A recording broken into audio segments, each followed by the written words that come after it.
Jai Hind to all students. In the previous lecture, we have spoken about organization in memory. That any information remains in our memory system organized in the form of concept and category. And what is concept? Concepts are mental categories for objects and events which are similar to each other. So today we will discuss the hierarchical model of memory. Okay. In the year 1969, Alan Collins and Ross Collins published a landmark research paper in which they suggested that knowledge in long-term memory is organized, hierarchical, and assumes a network structure. Elements of these structures are called nodes. Nodes are concepts while connections between nodes are labeled relationships which indicate category membership or concept attributes. अभी तक हमने क्या read किया था, क्या study किया था कि जो आपका मेमोरी सिस्टम है वहाँ पर क्या है, जो आपकी मेमोरी है वो कंसेप्ट्स के फॉर्म में या कैटेगरी वाइज वहाँ पर फीड रहती है. लेकिन ये जो एलन कॉलिंस और रॉस कॉलिंस ने जो अपना हायरार्किकल मॉडल दिया, इन्होंने क्या कहा कि आपकी जो लॉन्ग टर्म मेमोरी है इसमें जो नॉलेज है, कोई भी इंफॉर्मेशन है, वो किस तरह से उसका स्ट्रक्चर होता है, उसका हायरार्किकल स्ट्रक्चर होता है.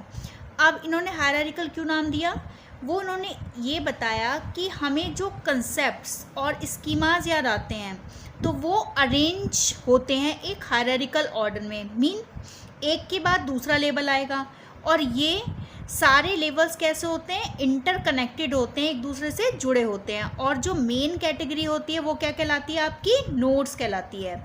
और नोड्स सबके साथ जुड़े होते हैं, उसे हम क्या कहते हैं, रिलेशनशिप. अब देखिए इसको नोट्स को इस तरह से समझते हैं कि मेन स्कूल बोला किसी ने, तो स्कूल क्या है, आपका एक मेन कैटेगरी है. मेन कैटेगरी को हम क्या बोलते हैं, आपका नोड बोलेंगे. तो स्कूल जब वर्ड बोला जाता है तो उसके साथ साथ क्या सारी चीज़ें, आपके क्लासेस भी आपके माइंड में रिकॉल हो जाएंगी, आपके जो टीचर्स हैं वो भी आ जाएंगे, आपके जो बोर्ड हैं, वाइट बोर्ड हैं, आपके स्मार्ट बोर्ड, वो सारी चीज़ें क्या हो जाएंगी, वो इंटरकनेक्टेड हैं, इंटरकनेक्टेड होती हैं. तो वो सारी चीज़ें जब हम एक नोड हमारा स्कूल आता है तो उसके स्कूल के साथ ये सारी चीज़ें इंटरकनेक्टेड हो जाती हैं. तो वो क्या कहते हैं, ये एलन कॉलिंस और रॉस क्या बोलते हैं कि जब एक नोड हमने लिया स्कूल, तो हायरार्किकल मॉडल में जिस चीज़ पर आप पहुंचना चाहते हो, सपोज़ कि आप टीचर हैं, टीचर की तरफ आप जाना चाहते हैं कि टीचर को आप रिकॉल करना चाहते हो, तो धीरे धीरे आपका जो लेवल है वो बढ़ता जाएगा. आपको पहले क्लास आएगी याद, आप फिर बोर्ड आएगा, फिर अचानक से उसके साथ क्या आएगा, आपको रिकॉल हो जाएगा टीचर. तो उनका ये कहना था कि ये लेवल में डिवाइडेड होती है. और उनका ये भी कहना था कि जिन चीज़ों को हम रिकॉल करना चाहते हैं कि वो इन्फॉर्मेशन हमारे माइंड में किस जगह पर फीड है. जैसे क्या कई बार क्या होता है कि जिस चीज़ को हम रिकॉल करना चाहते हैं, जिस चीज़ को हम याद करना चाहते हैं, वो उसे रिकॉल करने में थोड़ा टाइम लगता है बेटा. तो वो रिकॉल करने में इसलिए टाइम लगता है क्योंकि हम एक लेवल से दूसरे लेवल पर पहुंचते हैं, दूसरे से तीसरे पर पहुंचते हैं. तो वो इन्फॉर्मेशन कितनी गहराई तक आगे जाके फीड है, वो उसका जो टाइम ले रहा है रिकॉल करने में, वो उस पर डिपेंड करता है.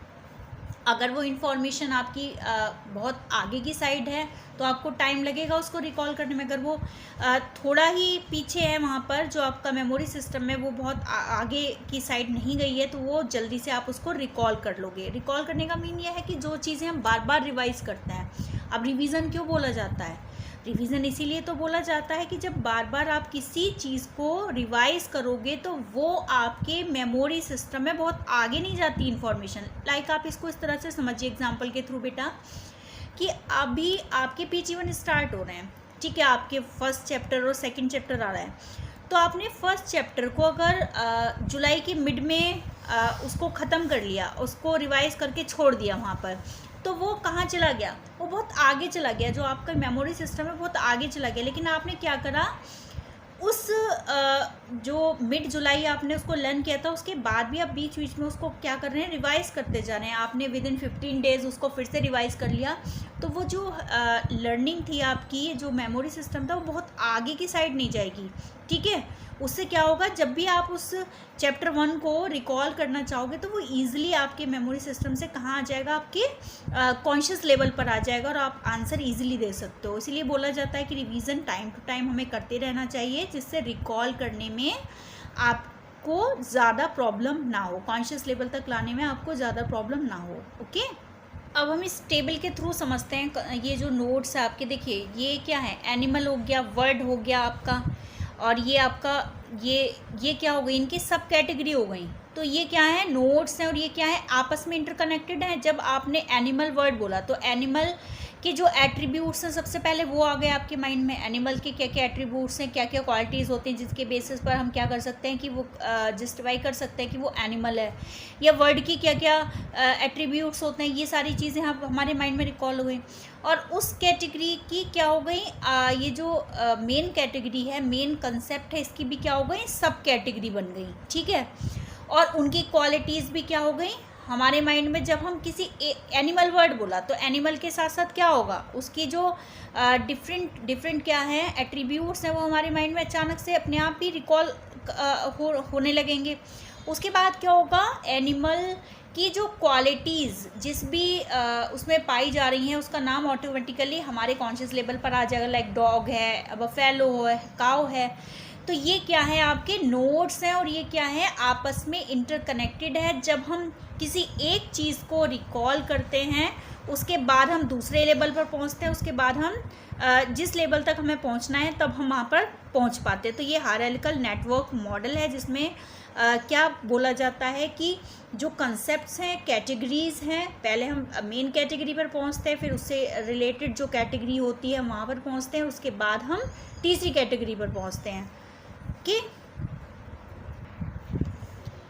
now does this mean that knowledge is encoded only in word like format or can there be other ways of encoding? अब बात आती है कि ये जो एनकोडिंग होती है, जो कोई भी इंफॉर्मेशन है या जो भी नॉलेज हम एक्वायर कर रहे हैं, क्या वो वर्ड लाइक फॉर्म में होगी, हमेशा उसके साथ शब्द जुड़े होंगे, कोई भी चीज़ है वो रिटन फॉर्म में होगी।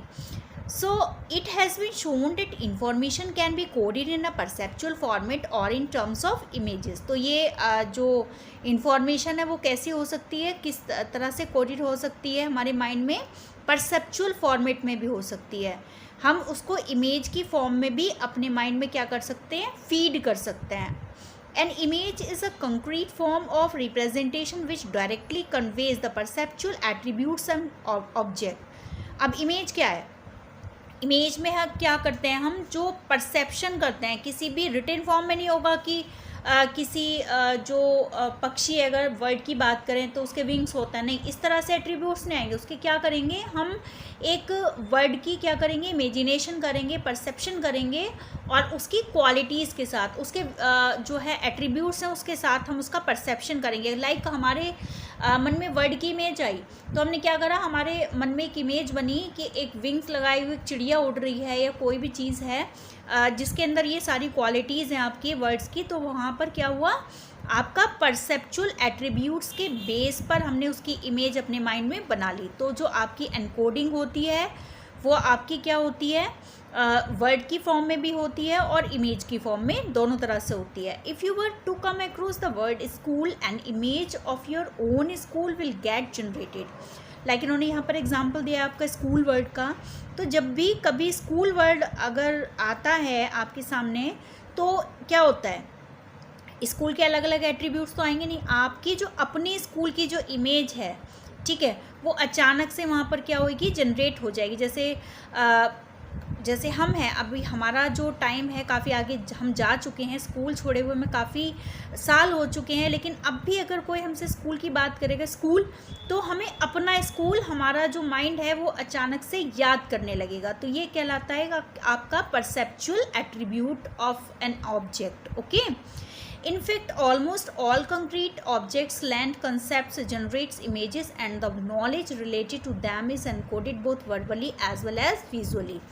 सो जितनी भी चीज़ें हैं हम उनको क्या कर सकते हैं, जो कंक्रीट आपके ऑब्जेक्ट्स हैं उनको क्या कर सकते हैं, वर्बली और विजुअली दोनों तरह से हम क्या कर सकते हैं, एनकोड कर सकते हैं माइंड में। This is known as dual coding hypothesis, और उसको क्या बोला जाता है, डुअल कोडिंग हाइपोथेसिस, क्योंकि ये दोनों तरह से क्या कर रही है, कोडिंग कर रही है, आपकी वर्बली भी और विजुअली भी। And it was originally propose by Paivio, और इसको किसने प्रपोज किया था, आपकी डुअल कोडिंग हाइपोथेसिस को पैल्वियो ने प्रपोज किया था। According to this hypothesis concrete nouns and information related to concrete objects are encoded and stored in the form of images while information related to abstract concepts।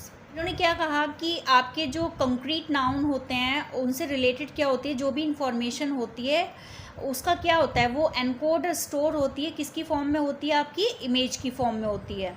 और जबकि जो abstract concepts होते हैं उनका क्या होता है, assume a verbal and a descriptive code, जिन चीज़ों को हम छू नहीं सकते। एब्स्ट्रैक्ट कंसेप्ट्स बहुत सारे हमारी लाइफ में होते हैं, लाइक हैप्पीनेस हो गई, सैडनेस हो गई, ये सब क्या है, एब्स्ट्रैक्ट हैं। तो इनको हम किसके रूप में एनकोड करते हैं अपने माइंड में, वर्बल और डिस्क्रिप्टिव कोड के रूप में एनकोडिंग होती है इनकी। For example, if you are asked to describe a word, the first thing that happens is that an image of a word is generated and based on this image you describe a word। जैसे अभी मैंने पहले भी example दिया था word का, तो सबसे पहले अगर हमें वर्ड को डिस्क्राइब करने के लिए कोई कहता है तो सबसे पहले क्या आती है, वर्ड की इमेज आती है, हमारे माइंड में इमर्ज हो जाती है। उसके बेस पर हम क्या करते हैं, उस इमेज के बेस पर हम क्या करते हैं, वर्ड को डिस्क्राइब करते हैं। But on the other hand the meaning of the concrete like truth और honesty will not have such accompanying images. लेकिन अगर यहाँ पे एब्स्ट्रैक्ट उसकी आ जाए नाउन की, ये क्या है, एब्स्ट्रैक्ट नाउन है, ट्रूथ हो गया, ऑनेस्टी हो गई, ये सब क्या है, एब्स्ट्रैक्ट चीज़ें हैं, इनको हम देख नहीं सकते, छू नहीं सकते। तो अगर बात आती है ऐसे कंसेप्ट्स की जो एब्स्ट्रैक्ट हैं, तो वहाँ पर क्या होता है, आपकी इमेज क्या है, इमेज का फॉर्मेशन नहीं हो पाता। So any information which has been encoded verbally as well as in the form of images is called with greater ease। तो कोई भी इंफॉर्मेशन जिसको हम वर्बली क्या कर सकते हैं, एनकोड कर सकते हैं और उसकी इमेज भी बना सकते हैं, वो क्या होता है, वो बहुत जल्दी रिकॉल हो जाती है। आप खुद से एक्सपीरियंस करिए बेटा इस चीज़ को, कि जिस चीज़ की इमेज हमारे माइंड में बन गई और जिसको हम वर्बली भी डिस्क्राइब कर सकते हैं, तो वो चीज़ें लाइफ टाइम के लिए हमारे माइंड में स्टोर हो जाती हैं, उन चीज़ों को हम कभी भी भूल नहीं सकते। Okay, information which has been encoded and stored in the form of images leads to the development of mental models। अब बात आती है यहाँ पे mental models की। जो भी इंफॉर्मेशन एनकोड की जा सकती है, स्टोर की जा सकती है, किस फॉर्म में, इमेज की फॉर्म में, तो वो क्या करती है, किस चीज़ का डेवलपमेंट करती है, आपकी मेंटल मॉडल्स का। Okay, there are so many routine task which require mental models. बहुत सारे हमारे टास्क होते हैं, रूटीन टास्क होते हैं, जिनके लिए हमें किस चीज़ की ज़रूरत होती है, आपके मेंटल मॉडल्स की। For example, following a road direction, assembling a bicycle, or even preparing to cook an exotic dish from instructions given in a cookery book required special mental models are created from verbal descriptions। देखिए, जैसे इन्होंने example में बताया है, आपका road direction है, उसके लिए क्या होता है, वर्बली भी वो चल रहे हैं, आपके इंस्ट्रक्शंस चल रहे हैं, और उसके साथ साथ क्या चल रही है, इमेज भी चल रही है। लाइक आप किसी को रास्ता बताते हैं, आप किसी जगह पर गए, ठीक है, उसने आपसे रास्ता पूछा कि आप ग्लोबल का रास्ता बता दीजिए कि हापुड़ रोड पर किस साइड पड़ेगा, कैसे पड़ेगा।